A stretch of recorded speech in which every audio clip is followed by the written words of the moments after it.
And I asked him about it when we first started the fundraising because I didn't care what the doctor said. Because I had asked them about this before we found out about this, and they told us, no, it's a hoax. That stuff don't work. Well, when I saw the results from the little girl in Webb City, I knew it wasn't a hoax. Something was working. And he knew we were going. He did our checkups for us before we went. Um, Signed off on all the paperwork, got it to the appropriate people, and got us all our records in. When we got back, 90 days, I know he was probably snickering under his breath, thinking, okay, y'all did all this, but it ain't working. At 6 months, I saw a change from 20 over 400 to 20 over 150. I held my tongue and didn't say nothing. In May, at the 9-10 month checkup, when it was 20 over 100, I point blank asked him, I said, Doctor, what? You're telling us this is non-degenerative. Never going to get any better, never going to get any worse. But I said, his vision before we went was 20 over 400. I said, why is it now 20 over 100? And he just looked at me and says, I can't tell you it was from stem cells. And I just looked at him and says, you can't tell me it's not. And I know it is. So I understand their positioning, and there's a lot of doctors that will not jump on board. But it's going to be very disheartening for me as a parent and for the kids and adults that are ONH or ONA or whatever they are that see the results. And once we get this in the United States, every one of these doctors is going to jump on the bandwagon and say, I was working with Braden when he went and had his done. But they wouldn't have nothing to do with it now. And I understand that, but they need to be, to me, they need to be a little bit more supportive. No, not a cure. No, that was never brought into it. It's just something that could help improve what little vision he has, and if he can make it, if it went from 20 over 400 to 20 over 300, I'd have been tickled pink because that's just much better. But the more we're seeing, because now once it reaches where it's at the 20 over 100, it's not going to regress to 20 over 400. He's going to stay where he's at. So we know down the road we're going to have to go back wherever we go to get more stem cells. And that's what we're going to start doing from October the 3rd. We're starting fundraising again because as soon as we can raise the money, we're wanting to go back. Yeah. Never was it brought up, and I don't think it was brought to Braden that we're going to cure you, Braden, that you're going to see like everybody else does. Because we know that wasn't going to happen. What he sees, and he sees more than we know. Just stick with it. You're going to find a lot of negative people out there that don't understand the differences in the stem cells.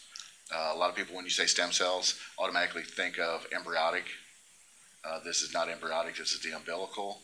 And what we did was explain to all the organizations. We live in a small town of 3,000 to 4,000 people. And to get the backing of the whole town behind us was important. So stick with it. Do not give up. You're just going to think it's never ending, it's never going to happen, but it will. You'll see things from people that you never know. We've gotten donations from people we've never met. And all we can do is thank everybody for what they've done. Braden's the biggest part of it. Him out there as a kid, when you get school kids into this with them, it's awesome. Yeah. It's awesome. A kid's touch is the biggest thing. A parent can say what they want to say, but when a kid says, I want to see, who in their right mind is ever going to say, I'm not going to tell that kid he can't see? And that's where it is. We did dances. We had washer tournaments. We had donation cans set up around the town. We had a website we paid that we still have set up right now for Braden's Heart for Sight. The kids did things in school and donated money. We bought wristbands with our information on it. Other schools found out about it, and they automatically started, when they were doing their things, they would take the money they made from whatever fundraiser they were doing in school, and these are 4th, 5th, 6th graders that were doing it, and they would send Braden their money. So it's just, there's totally different ways of doing it. Chili dinners, spaghetti suppers, silent auctions, you name it. The list is never ending. Well, it's just something me and Braden think we have to do. We don't get nothing for it except the satisfaction of helping and talking to people that may not have even heard about it or have heard about it but want to see somebody, because it loses something in translation by talking on the internet or talking on the phone. You go face to face with somebody, you're talking to a person that's been through the situation. You're hearing it hands on. We saw how it went in Denver, and it was very informative in Denver, but we want to start stepping it up. We want to get the word out. This is an awareness to make people aware that BECA is there. That's who we went through, and that's who we will always go through. And good, bad, or indifferent, hopefully we'll get it back here in the United States, and that's what we're pushing for. Our ultimate goal is to bring it home, and that's where we want it. Because Braden don't want to have to ride a plane to China no more. And I really didn't either because it cramped my legs.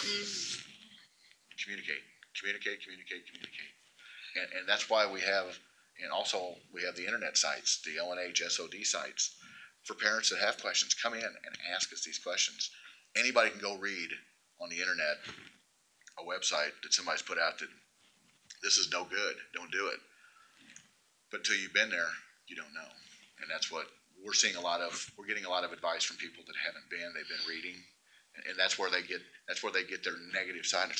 You want to talk to somebody, you call Braden Hart, you call Macy Morse, you call any of these kids that have been there. And I'm not talking about talking to the parents. You talk to the kids about their experience. And the kids will tell you exactly, because kids don't lie. Kids tell you the way it is. What last weekend? Yeah, if you're on the fence thinking about doing it, that has to be a decision you make for yourself or for your loved one, whoever's deciding to go. Again, talk to the support groups, talk to the people that have been, get it firsthand.